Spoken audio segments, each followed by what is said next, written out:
Personnellement, si je devais recommencer en boucle mes lundis, ça me dérangerait pas plus que ça, c'est mon jour de repos.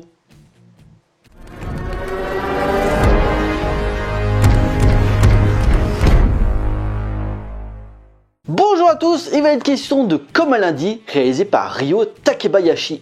日曜バカ月曜だよ終わんね最悪の1週間あたりさん停電しますえ321今日はデータ保存してた L'histoire dans un bureau japonais, Akemi Yoshikawa, une employée, a un délai pressant dans son travail publicitaire. Cependant, ses collègues Takuto et Ken sont convaincus qu'ils sont coincés dans une boucle temporelle, revivant la même semaine à plusieurs reprises. Après avoir réussi à souligner les mêmes événements encore et encore, Akemi va essayer de convaincre le reste du personnel et de trouver un moyen pour arrêter ce problème qui influe sur sa vie et sur celle des autres. Métro, boulot, dodo, qui n'a jamais eu ce sentiment de répétition dans son travail au point d'avoir l'impression de revivre la même journée inlassablement. Un quotidien monotone qui donne souvent envie de quitter son job pour vivre ses rêves ou de poursuivre d'autres expériences. Ces dernières années, les films de boucle temporelle ont été très souvent présents et du coup, la formule commence un petit peu à tourner en rond, ironique. Comme un lundi s'engage forcément dans cette formule, celle du déjà vu, comme un film méta, les codes reviennent, insert répétitif, idée de montage, copier-coller de mise en scène à travers ce concept de semaine de travail qui se répète à l'infini, faisant écho à notre vie professionnelle, qu'on soit simple employé, cadre ou patron. Sous son aspect fictionnel, le film questionne notre perception du travail et donc comment certains le découvrent avant les autres pour pouvoir se sortir de ces spirales infernales. C'est pas pour rien d'ailleurs qu'au Japon, le taux de suicide est très élevé. En cela, Comme elle a dit, ne sonne pas malgré son postulat fantastique dans le registre de science-fiction ou d'anticipation, mais plutôt dans le drame intimiste. D'ailleurs, le film se passe au Japon, mais en fait, ça parle à tout le monde. J'ai souvent eu des gens qui me disent je peux pas rester plus d'un an, voire 2 ans grand max dans un travail. Moi, étonné, je me dis pourquoi?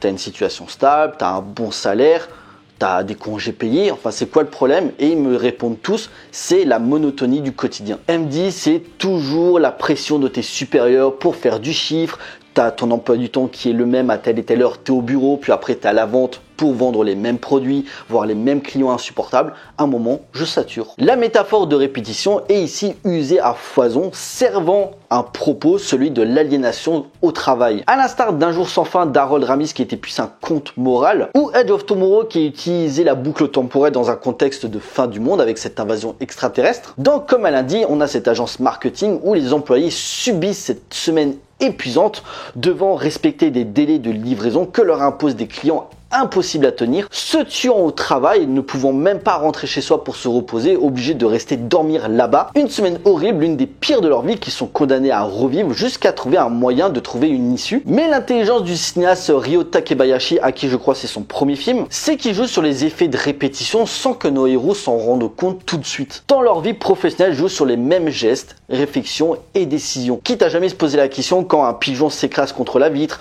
cette panne d'électricité ou ce qui se passe quand Takuto et Ken regardent dans la rue, ou la phrase habituelle du patron, vous avez dormi ici? C'est beau la jeunesse. C'est petit à petit des détails qui leur font prendre conscience de la situation auquel ils sont enfermés. Un sens du rythme bien géré, bien aidé aussi par sa durée très courte, 1h20 seulement générique compris, accentué aussi par un burlesque assumé. J'étais dans une petite salle le jour de sa sortie et la salle était blindée.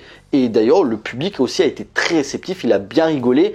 À raison, le film est très drôle. Un ton feel-good revendiqué auquel on s'attache à ces personnages recroquevillés dans cet éternel recommencement, accentué par ces deadlines de travail et les conséquences qui en découlent dans ce pays obsédé par une situation stable alors qu'elles sont complètement instables. Par des spécificités du dispositif, les personnages se dévoilent peu à peu, surtout Akemi, à qui justement elle a une relation amoureuse compliquée et qui justement veut changer de boulot et dont le plan d'action étant de convaincre les autres, permettant de moins subir l'effet de répétition au fil des jours par l'émancipation du collectif. Par rapport aux tâches à faire, prenant un nouveau tournant dans son dernier tiers, sans trop spoiler, mais on pense que c'est lié à son patron et des vieux souvenirs vont ressurgir par son projet inachevé, permettant une pertinence dans son discours méta complexifiant les enjeux dramatiques. Passer les balivernes de cette vie sans espoir, la solution de Comme un lundi n'est pas de devenir meilleur dans son travail en apprenant de nouvelles techniques ou d'espérer une promotion, mais plutôt de poursuivre ses rêves libérés par la création artistique. Un thème qui me parle énormément, les fans de manga seront contents. Et dans un pays comme le Japon te formatant à ne pas franchir la ligne, se lâcher et pouvoir se satisfaire de ne plus suivre les règles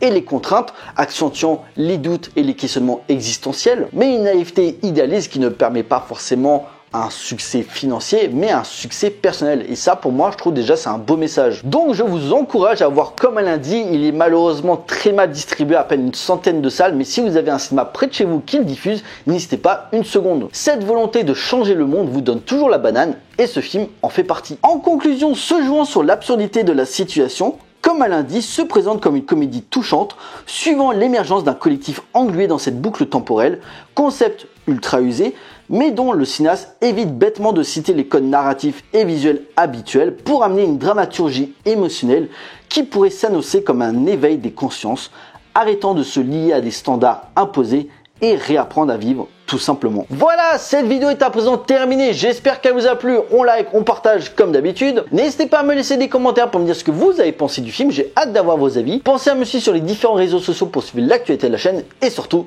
abonnez-vous pour la soutenir. Pour nous, on se retrouve pour une prochaine vidéo. D'ici là, portez bien. Allez voir des films. Ciao.